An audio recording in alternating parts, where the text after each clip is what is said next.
We now turn our attention to completing the 61XX. As you can see, the body is just about complete. You can find some little extra details if you want to be really zealous and put them on, but this is about as detailed as I'm prepared to go. I had to glue the roof on. It would be impossible to solder that, so that was held in place, and using the capillary action that the super glue gives you, was able to introduce it from the outside, minimizing the mess. So that's the body on that finished now. Turning to the chassis, I have never understood why manufacturers give you the cylinder stretcher in one. You'll note from the still photograph that it comes in one piece. That assumes you put the cylinders, the motion, the slide bars, and if it has valve gear, all that on both sides at once without being able to check for any problems. That to me is utter nonsense.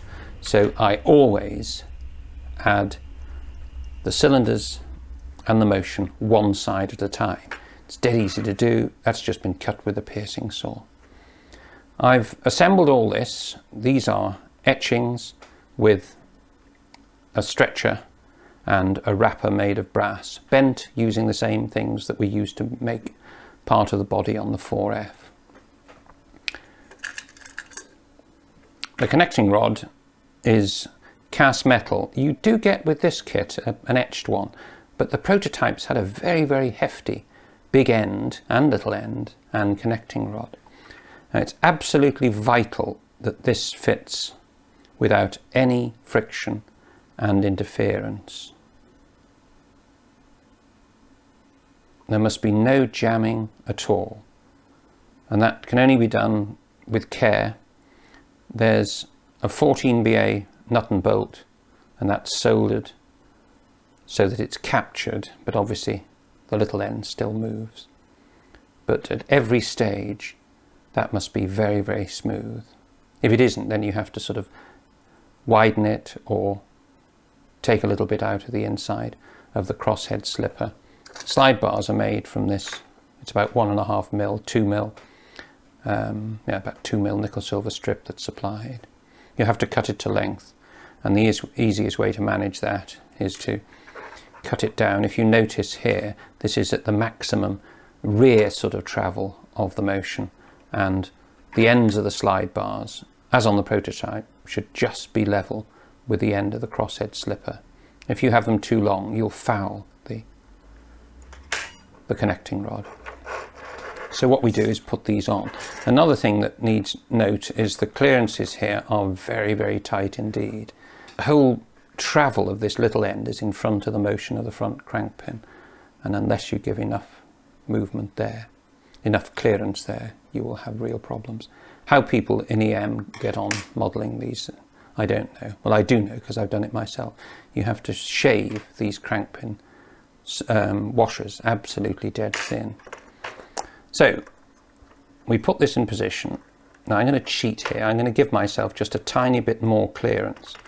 The width of the piercing saw would have obviously taken out a section of metal there, but what I'm going to do is just judge this by eye so that it gives me a little bit of clearance on that front crank pin.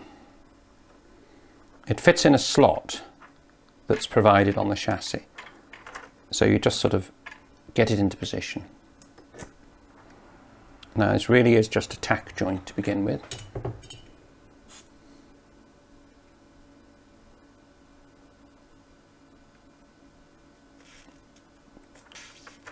That was better.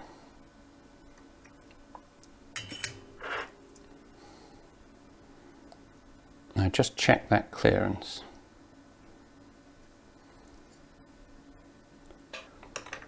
So I'm now putting a joint in another place.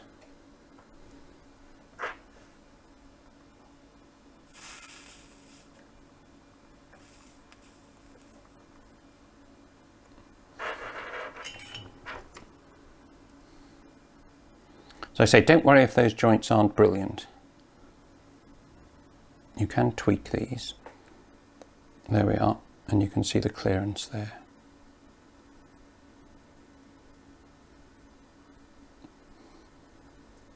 once you're happy with that position, just check the body.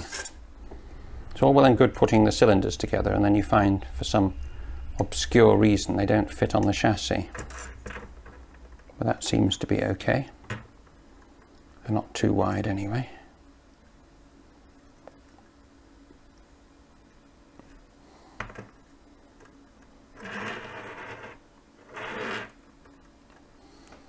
They were very wide on Great Western engines, so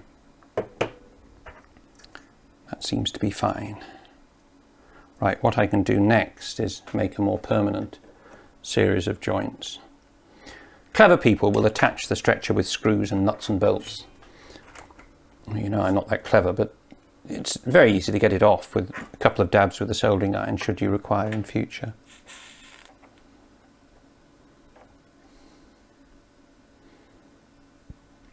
That's flowing in very neatly.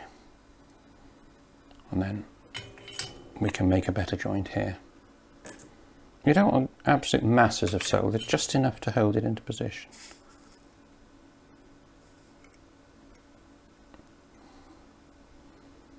That's about right. I'll do a bit now from the rear.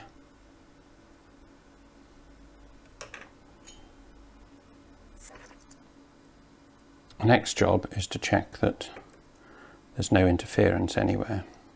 It would appear to me that at that point we're going to end up with a little bit of trouble with the crosshead and the connecting rod catching just there. That's very, very easy to cure. You can actually do it with it in situ, but easier beforehand. Just pare away a little bit.